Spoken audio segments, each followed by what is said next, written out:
औज़ुबिल्लाहिमिनश्शैतानिर्रजीम बिस्मिल्लाहिर्रहमानिर्रहीम। मां आहियां मोहम्मद सुलेमान आरिजो।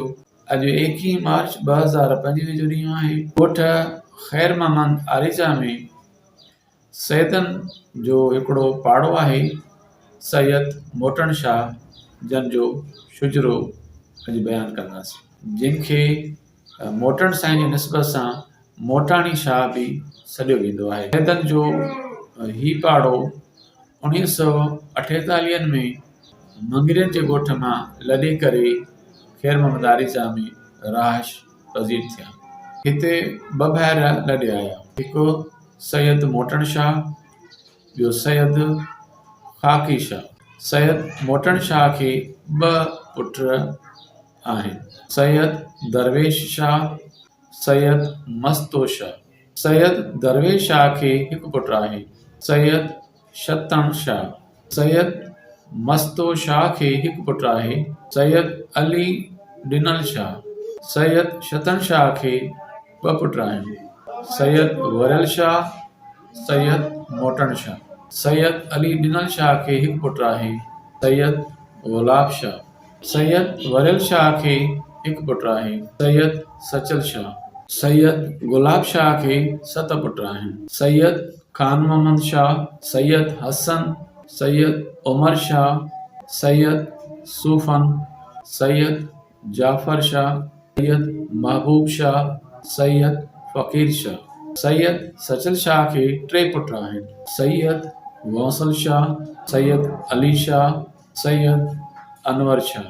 सैयद खान मोहम्मद शाह खे 4 पुट आहिनि, सैयद सरदार शाह, सैयद दीदार शाह, सैयद नज़ीर शाह, सैयद ज़फ़र शाह। सैयद उमर शाह खे 2 पुट आहिनि, सैयद हसन शाह, सैयद अकबर शाह। सैयद गौसल शाह खे 2 पुट आहिनि, सैयद मंजूर शाह, सैयद सचल शाह। सैयद अली शाह खे 2 पुट आहिनि, सैयद सजाद अली शाह, सैयद सरफराज अली शाह। सैयद हसन शाह खे 3 पुट आहिनि, सैयद गुलाब शाह, सैयद महबूब शाह, सैयद मदद शाह। सैयद अकबर शाह खे 2 पुट आहिनि, सैयद वडल शाह उर्फ मकबूल शाह, सैयद जाफर शाह। सैयद मंजूर शाह खे 1 पुट आहे, सैयद गौसली शाह। सैयद सचल शाह खे 2 पुट आहिनि, सैयद शहजाद शाह, सैयद अमानुल्लाह शाह। सैयद सजाद अली शाह खे 3 पुट आहिनि, सैयद ज़ामिन अली शाह, सैयद ज़ाहिर अली शाह, सैयद सालार अली शाह। सैयद सरफराज अली शाह उर्फ सरफण खे 3 पुट आहिनि, सैयद अनवर अली शाह, सैयद अली शाह, सैयद अलीज़र शाह। गुलाब शाह खे 6 पुट आहिनि, सैयद मोहम्मद अली शाह उर्फ जुमन, सैयद नादर अली शाह, सैयद फैज़ान अली शाह, सैयद फरमान अली शाह, सैयद सलीम शाह, सैयद आशिक अली शाह।